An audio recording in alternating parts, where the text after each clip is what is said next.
सासूचं शेवटचं पत्र. आई गेल्यानंतरचं रिकामं घर. मागील भागात आपण पाहिलं होतं, शारदाबाईंनी अनघाला जुनी लाकडी पेटी दिली.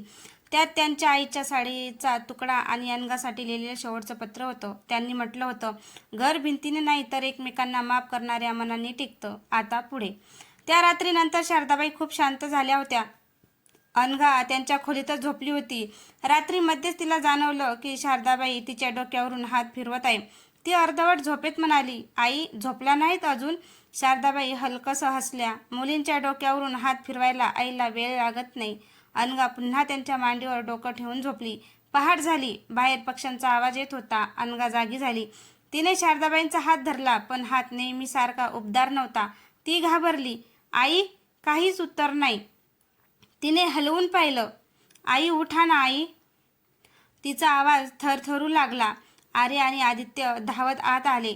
आर्याने आईचा हात धरला आणि क्षणात तिच्या डोळ्यातून अश्रू वाहू लागले. ती रडत म्हणाली, दादा, आई आपल्याला सोडून गेली. घरात एकच आक्रोश झाला. अनघा मात्र स्तब्ध बसली होती. तिला विश्वासच बसत नव्हता. कालपर्यंत बोलणारी, हसणारी, तिच्या केसावरून हात फिरवणारी आई आज शांत पडली होती. तिने शारदाबाईच्या छातीवर डोकं ठेवलं आणि लहान मुलीसारखी रडू लागली. आई, अजून खूप काही बोलायचं होतं तुमच्याशी. अंत्यसंस्कारांची तयारी सुरू झाली. गावभर बातमी पसरली. सगळे म्हणत होते शारदाबाई किती मोठ्या मनाच्या होत्या, पण अनघाला कोणाचंच ऐकू येत नव्हतं. तिच्या डोळ्यासमोर फक्त आईचा चेहरा होता. स्मशानात अग्नी देण्याची वेळ आली. आदित्यचे हात थरथरत होते. अनघा थोड्या अंतरावर उभी होती. तिला आठवत होतं, आजपासून या घराची धडधड तू आहेस.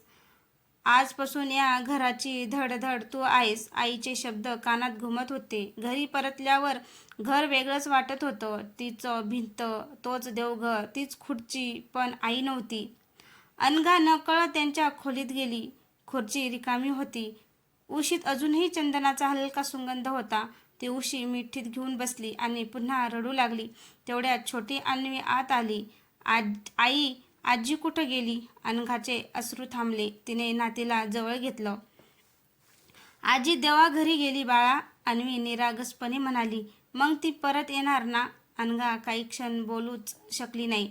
मग हसण्याचा प्रयत्न करत म्हणाली, ती दिसणार नाही, पण आपल्यासोबत नेहमी असेल. रात्री सगळे झोपले. अनघा देवघरात बसली होती. तिच्या हातात शारदाबाईंचं शेवटचं पत्र होतं. तिने ते पुन्हा वाचलं. राग आला तर शांत राहा, गैरसमज झाला तर आधी मिठी मार. तिच्या डोळ्यातून अश्रू गळत होते. तेवढ्यात तिची नजर देवघराच्या बाजूला ठेवलेल्या शारदाबाईच्या चष्म्याकडे गेली.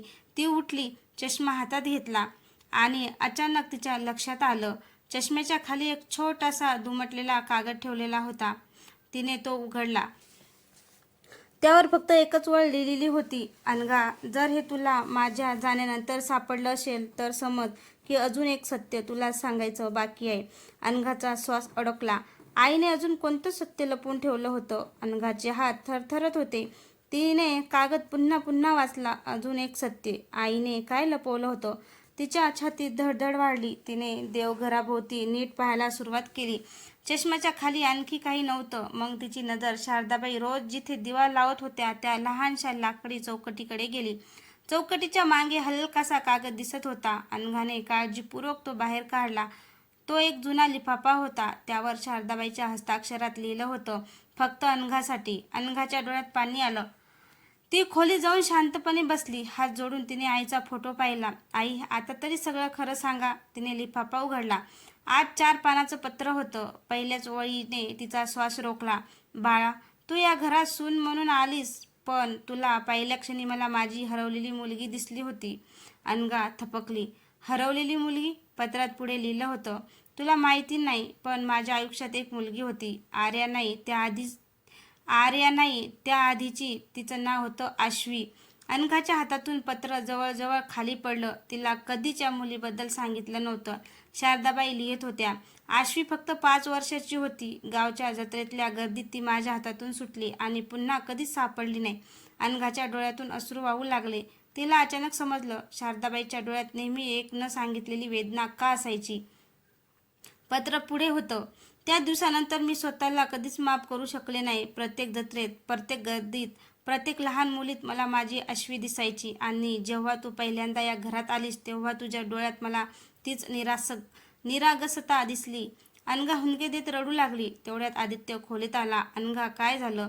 तिने थरथरत्या हाताने पत्र त्याच्या हातात दिलं. आदित्य वाचत गेला आणि त्याचा चेहरा बदलत गेला. म्हणजे मला एक बहीण होती? त्यांच्या डोळ्यातही अश्रू आले.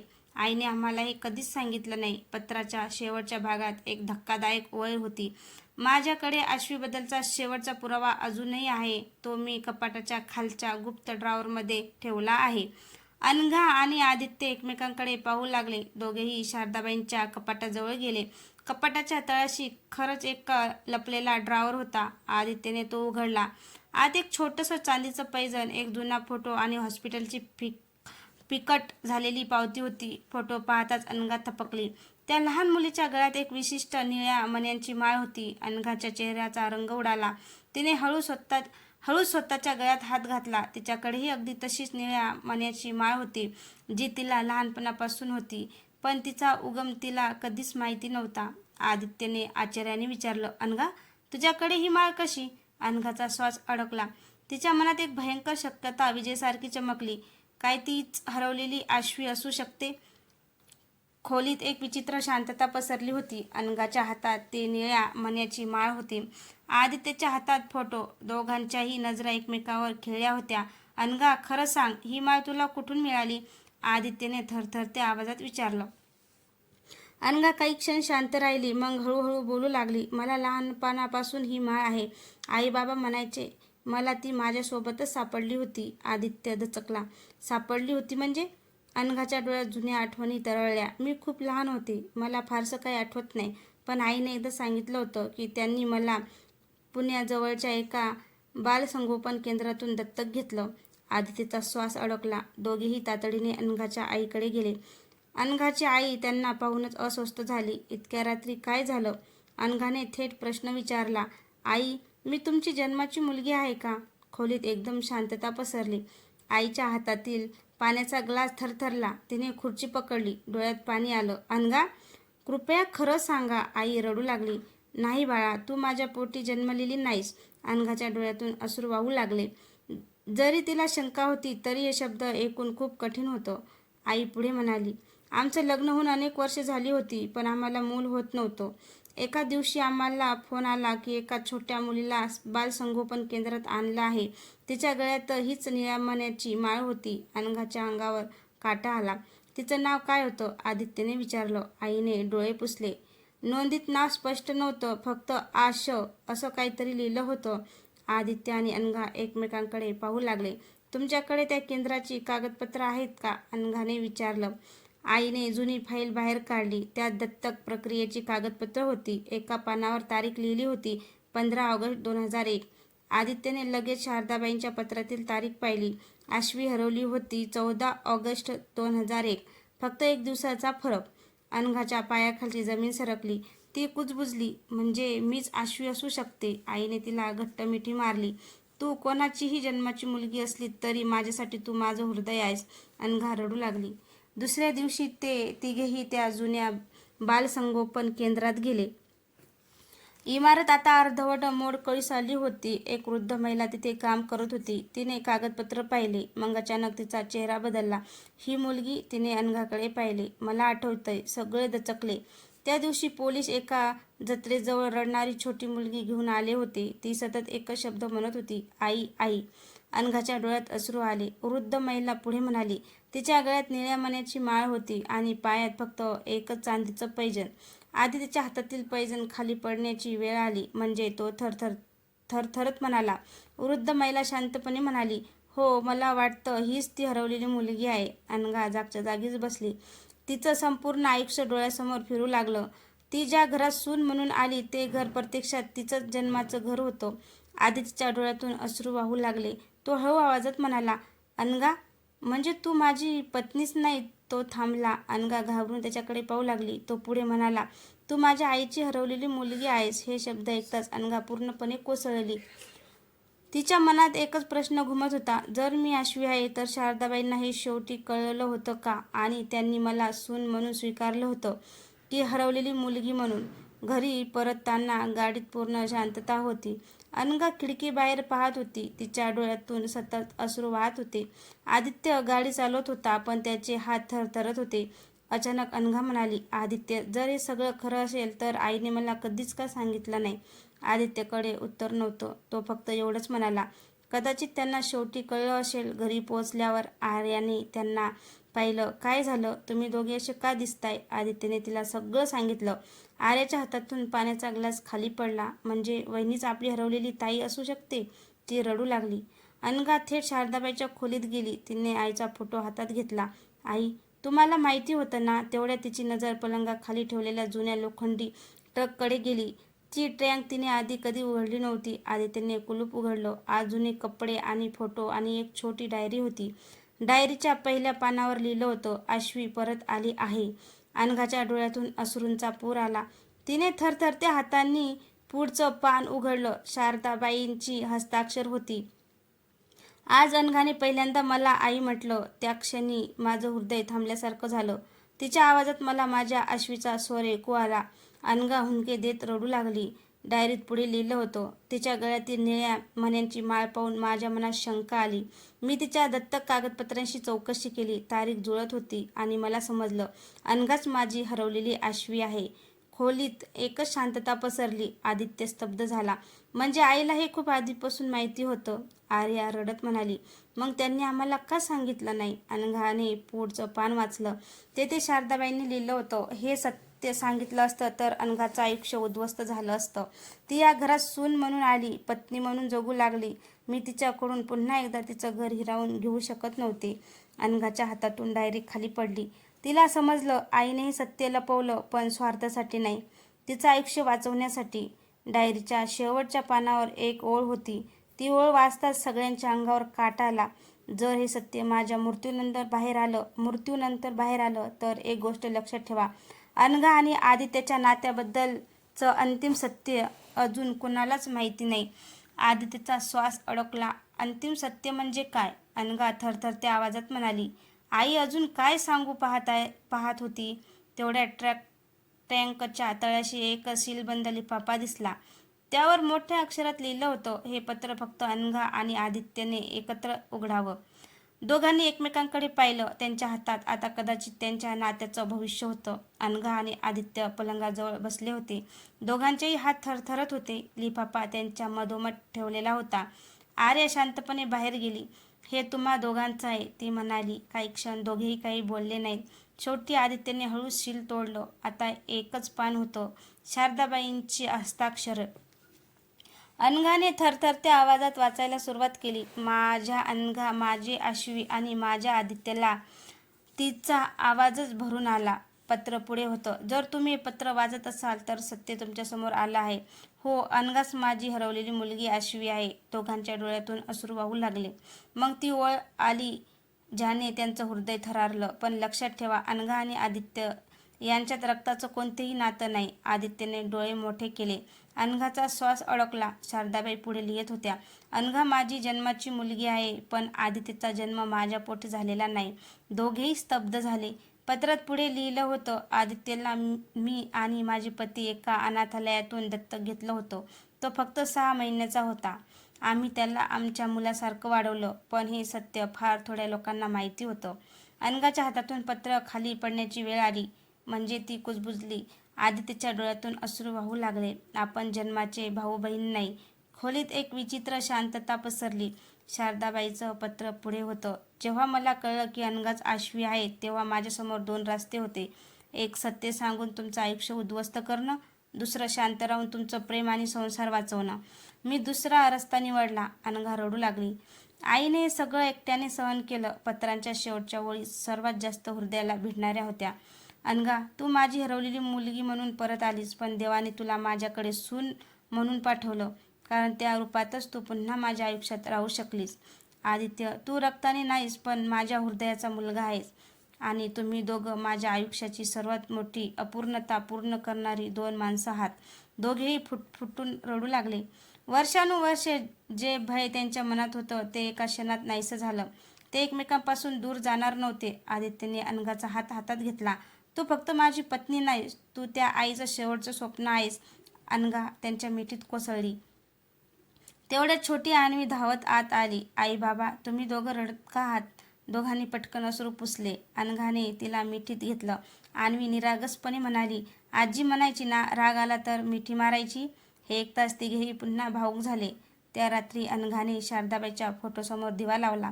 ती हळू आवाजात म्हणाली, आई तुम्ही मला दोनदा जन्म दिलात, एकदा जन्माने आणि दुसऱ्यांदा प्रेमाने. वाऱ्याची हलकी झुळूक आली. दिव्याची ज्योत थोडी हलली. अनघाला क्षणभर असं वाटलं आई हसत आहे. आदित्य तिच्या बाजूला उभा राहिला. आता या घराचं काय? अनघा हसली. डोळ्यात अश्रू असतानाच आईने शिकवलं ना, घर भिंतींनी नाही तर एकमेकांना माफ करणाऱ्या मनांनी टिकतं. आणि त्या रात्री अनेक वर्षानंतर ते घर पुन्हा एकदा घर झालं. शारदाबाई नव्हत्या, पण त्यांचं प्रेम, त्यांची माफी, त्यांचं शेवटचं पत्र त्या घराच्या प्रत्येक श्वासात जिवंत राहिलं. काही दिवस उलटले. घरात आता पूर्वीसारखा रडण्याचा आवाज नव्हता, पण शांतता खूप बोलकी होती.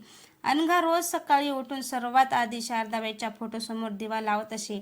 ती हलकेच म्हणायची, आई आजही तुमच्याशिवाय चहा फिका लागतो. एक सकाळ अनघा स्वयंपाकघरात पोहे करत होती. अचानक तिच्या लक्षात आलं, ती अगदी शारदाबाईसारखीच फोडणी घालत होती. ती क्षणभर तपकली, मग हसत रडू लागली. आई तुमच्या सवयी माझ्यात कधी आल्या कळलंच नाही. आदित्य मागून आला. त्याने तिच्या खांद्यावर हात ठेवला. तू आता अगदी आईसारखी दिसतेस. अनघा हलकसं हसली. मग तुम्ही बाबांसारखा हट्टी झालायस. दोघेही काही क्षण हसले आणि पुन्हा डोळे पाणावले.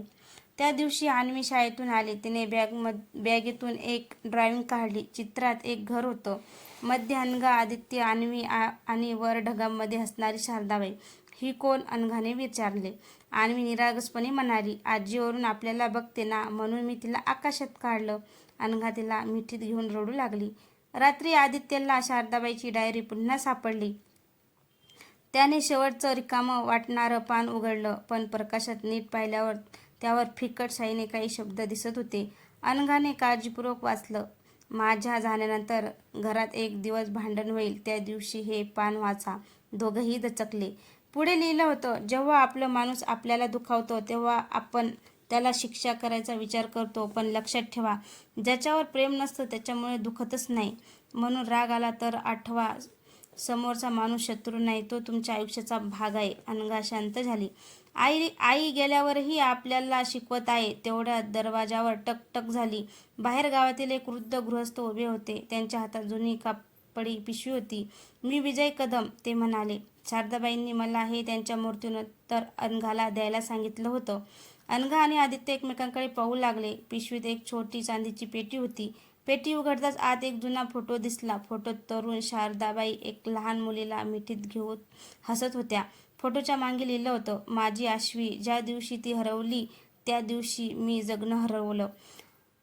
अनघाच्या डोळ्यातून अश्रू वाहू लागले. पेटीत आणखी एक छोटासा कागद होता. त्यावर शेवटची ओळ लिहिली होती, अनघा, जर तू हे वाचत असशील तर मला एक वचन दे. या घरात कधीही कोणत्याही मुलाला परक म्हणू नकोस, कारण रक्तापेक्षा प्रेमाने बांधलेली नातं जास्त काळ टिकतात. आदित्यने अनघाचा हात घट्ट पकडला.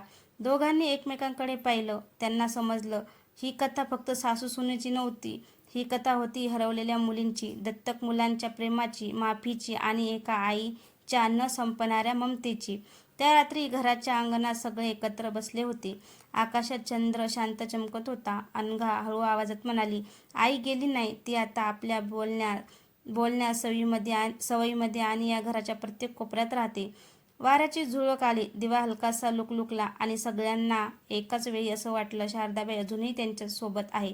शारदाबाई गेल्याला 3 महिने झाले होते. घरात आता पूर्वीसारखी धावपळ सुरू झाली होती.